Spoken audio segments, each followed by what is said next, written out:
बात है, भगवान कृष्ण और बलराम फिर हस्तिनापुर की तरफ आए। हस्तिनापुर में खांडव वन मिला था पांडवों को। क्या मिला था? एक वन मिला था। इस समय भगवान कृष्ण ने उस खांडव वन में क्या स्थापित किया?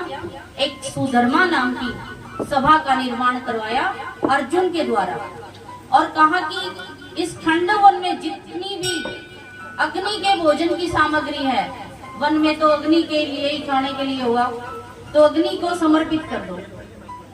अग्निदेव काफी समय से भूखे थे, तो अग्निदेव को समर्पित किया। परंतु उसमें एक मैं नाम का दानव रहता था। वो अर्जुन और भगवान कृष्ण की शरण में आकर बोला कि मुझे स्थान, कम से कम मेरा स्थान रहने दे। तो उस मैं दानव का स्थान वहां रहने दिया, और उस मैं नाम के दानव ने और अग्नि देवता ने अर्जुन को उस समय क्या दिया? गांडीव धनुष दिया, 4 सफेद रंग के घोड़े दिए, एक रथ दिया, 2 तरकस जिसमें कभी भी बाण खत्म नहीं होंगे, वो 2 तरकस दिए, और एक कवच दिया। तो ये सारी चीजें अर्जुन को प्रदान की। ये किसकी महिमा थी? भगवान कृष्ण की महिमा। तो अर्जुन के पास, यानी कि भावी समय में युद्ध होने वाला है, उसकी तैयारियां पहले हुई। अर्जुन और भगवान कृष्ण एक बार यमुना तट पे घूम रहे थे, तो उसके यमुना के तट पर थोड़ी दूरी पर यमुना के अंदर जल में एक मकान बना हुआ था। अर्जुन घूमते घूमते वहां चले जाते हैं, तो वहां एक कन्या तप कर रही थी। तो अर्जुन देव ने पूछा कि देवी किस लिए तप कर रही हो? तो उसने बताया कि मैं भगवान कृष्ण को अपना पति मान चुकी, मैं सूर्य की पुत्री हूँ, मेरा नाम कालिंदी है। तो भगवान कृष्ण ने के पास आकर अर्जुन ने कहा, अर्जुन कहता है भगवान कृष्ण नेकी और पूछ कहा कि भगवान कृष्ण आपको एक कन्या और पसंद करके बैठी है, चलिए।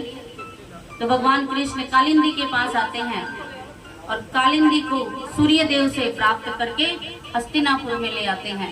बोलिए कृष्ण कन्हैया जय हो। ये चौथा विवाह भगवान का। अब भगवान कृष्ण आगे बढ़ते हैं। उज्जैन के राजा की पुत्री मित्रवृंदा से उनका विवाह होता है।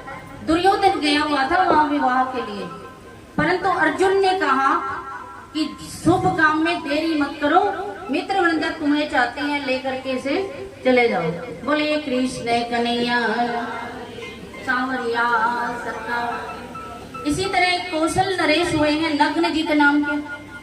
उन्होंने एक प्रतिज्ञा करी थी कि 7 बैलों को जो एक साथ नथ देगा, उसके साथ मैं अपनी बेटी का विवाह करूंगा। उसका नाम था सत्या। भगवान कृष्ण वहां जाते हैं, तो सत्या देख करके इतनी प्रसन्न हो जाती है, मन ही मन अपना पति स्वीकार कर लेती है। तो नग्नजित राजा से कहते हैं भगवान कृष्ण कि आप किसी बात से परेशान है तो बताएं। तो उन्होंने कहा मेरी लड़की के लिए मैंने प्रतिज्ञा कर ली, कोई भी 7 बैलों को एक साथ नथ न सका। तो भगवान कृष्ण ने कहा लाइए 7 बैल लाए, और भगवान कृष्ण ने नथ दिए। बहुत से हीरे मोती जवाहर दे करके विवाह करके सत्या का विवाह नग्नजित ने भगवान कृष्ण के साथ किया। बोलिए कृष्ण कन्हैया सांवरिया। अब भगवान कृष्ण एक केके नरेश की बेटी के साथ भी, भद्रा के साथ भी उनका विवाह होता है। एक मध्य प्रदेश के राजा की कन्या का विवाह सुलक्षणा का भी भगवान कृष्ण के साथ विवाह होता है। ये 8 विवाह भगवान के हो चुके हैं। अब बढ़ते हैं आगे। भूमि देवी ने एक ऐसे पुत्र को प्राप्त करने की इच्छा की थी, तो भगवान ने उनको एक भौमासुर नाम का पुत्र दिया। वो राक्षसी प्रवृत्ति का था, और उसने वरुण के कुंडल और दीति के कुंडल और वरुण का छत्र भी चुरा लिया था, यानी देवताओं को भी वो भयभीत रखता था।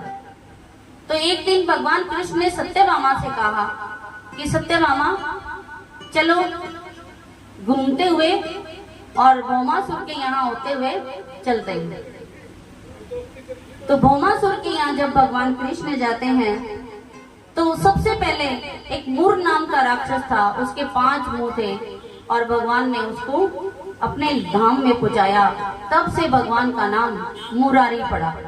बोले एक जब रण छोड़ करके दौड़े थे जरासंध के आगे आगे, तो रण छोड़ पड़ा था और यहाँ मूर नाम के दैत्य को मारा तो भगवान का नाम पड़ा मुरारी। बोलिए कृष्ण कन्हैया लाल सांवरिया सरकार की। तो भौमासुर से भगवान ने युद्ध किया और उसे अपने धाम में पहुंचा दिया। फिर उनकी जो माता थी उन्होंने भगवान के सामने निवेदन किया और उसके पुत्र को गद्दी पर बैठाया और जाकर के देखा कि उसने 16,100 कन्याओं को बंदी बना रखा था। उसकी इच्छा थी मैं 1 लाख कन्याओं को, राजकुमारियां थी वो, मैं 1 लाख के साथ इकट्ठा विवाह करूंगा। फिर 16,100 कन्याओं जो बंदी बनी थी, तो भगवान ने जाकर उनके सामने जब खड़े हुए तो सभी ने अपने मन में ये विचार कर लिया कि हम मन ही मन अपना पति स्वीकार करती हैं भगवान कृष्ण को। अब भगवान कृष्ण ने कहा कि कन्याओं जाओ अपने अपने राजा अपने पिताओं के पास जाओ। तो सभी कन्याएं कहती हैं कि कन्हैया हम कहीं नहीं जाएंगी, हमने तो आपको पति रूप में वरण कर लिया है, जाएंगी तो आपके साथ नहीं प्राण त्याग देंगे। बोलिए कृष्ण कन्हैया सांवरिया। तो भगवान कृष्ण ने विमान पर बैठाकर सजाकर उनको द्वारिका धाम पहुंचा दिया। बोलिए कृष्ण कन्हैया। भूमि का पुत्र भौमासुर का पुत्र भगदत्त नाम था उसका, उसको राजगद्दी पर बैठाया। अब एक संवाद आता है भगवान कृष्ण और रुक्मिणी का। उस संवाद में भगवान कृष्ण रुक्मिणी को कहते हैं कि रुक्मिणी, शिशुपाल तो राजा थे, आपने उनके साथ विवाह क्यों किया? कर लिया होता, मैं तो एक ग्वाला हूँ, मेरे साथ क्यों किया? ये बात सुनते सुनते रुक्मिणी इतनी दुबली पतली हो गई, यानी इतना भगवान को चाहती थी। ये किस्सा बड़ा लंबा है, आज समय कम है, फिर कभी। उसके बाद भगवान का आता है भगवान की संततियों का वर्णन। जितनी भगवान की पत्नियां थी सब के 10-10 पुत्र हुए हैं। एक बाणासुर की बेटी उषा अनिरुद्ध की कहानी आती है इसमें। बाणासुर की बेटी उषा ने एक रात्रि में एक स्वप्न देखा था। उस स्वप्न में उसने भगवान के कृष्ण अनिरुद्ध के साथ विहार किया था और उनकी जो एक सहेली थी तो उसने अपनी सहेली को बताया कि मैंने एक राजकुमार को देखा है, वो चित्रलेखा नाम था उसका, और उसने कहा कि मैं चित्र बनाती हूँ, तुम देखती जाना कि कौन है। उसने सबके चित्र बनाए, कृष्ण का चित्र बनाया। तब उसने कहा कि हाँ इन्हीं जैसा एक राजकुमार था। फिर जब अनिरुद्ध का चित्र बनाया तो अनिरुद्ध के चित्र में उसने कहा कि हाँ यही है। तो द्वारिका धाम से वो यूं का यूं उठा लाई। फिर बाणासुर के साथ भगवान कृष्ण का युद्ध हुआ।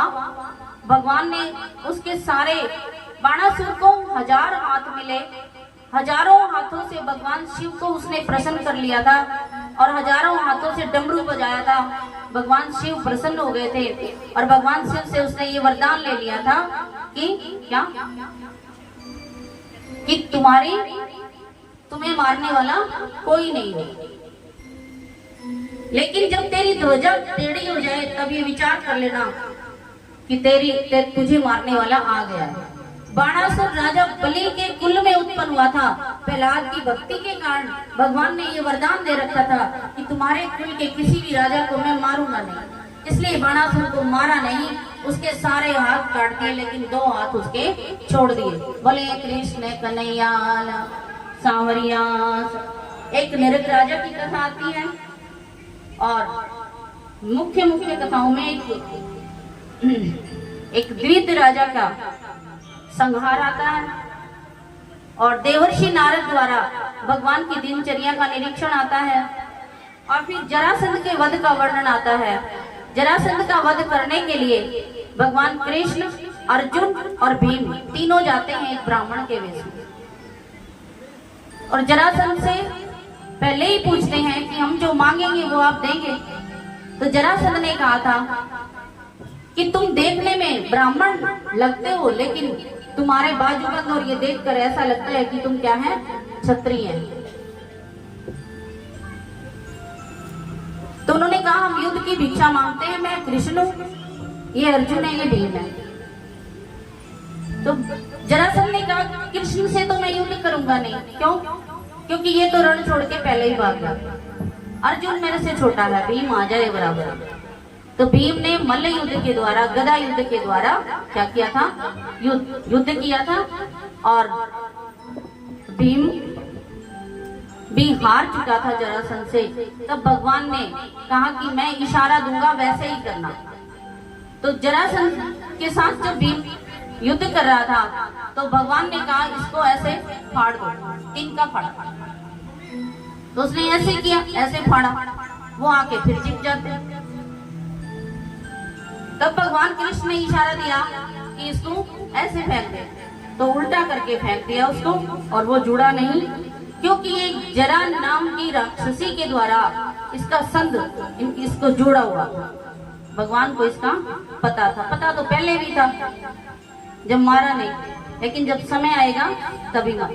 जरासंध को मारने के बाद जरासंध ने बहुत से राजाओं को बंदी बना रखा था, उनको इनकी कैद से छुड़वाया। क्यों छुड़वाया, ये बात राजा परीक्षित पूछते हैं। तो सुखदेव जी महाराज बताते हैं कि युधिष्ठिर ने कहा था मैं अश्वमेध यज्ञ करूंगा, इसके लिए उनके पास धन नहीं था। तो भगवान कृष्ण ने ये विचार किया कि जरासंध के यहाँ राजाओं को मैं मुक्ति दिला दूंगा तो वो धन सारा युधिष्ठिर को देंगे। अब देखो हम किसी बंधन में हो, हमें कोई छुड़ा दे तो हम उसको मानेंगे ना। तो बंदी राजाओं ने भगवान के पास पहले संदेश भेजा था कि हमें बंधन से मुक्त कराओ।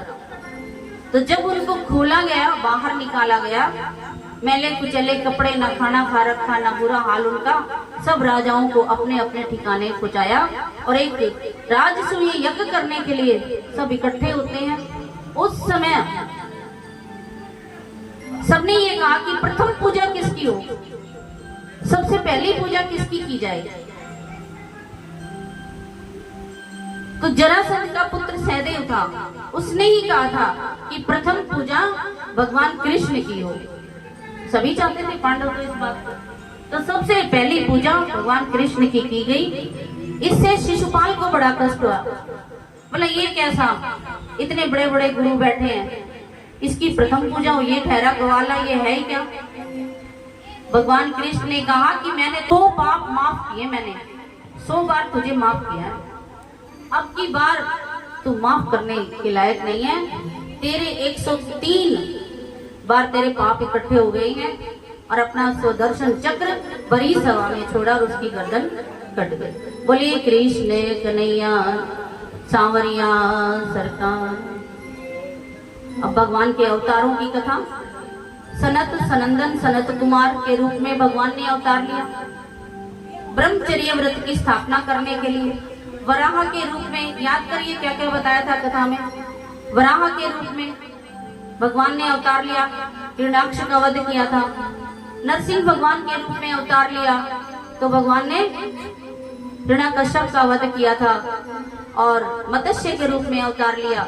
जितने भी धर्म ग्रंथ, जितने भी बीज थे, क्योंकि जल में कोई भी चीज पड़ जाए गल जाएगी, तो इसलिए भगवान ने मछली के अंदर ही नई सृष्टि स्थापन करने के लिए सारे बीजों को, सारे ग्रंथों को मछली के पेट में, इतनी बड़ी मछली बन गई,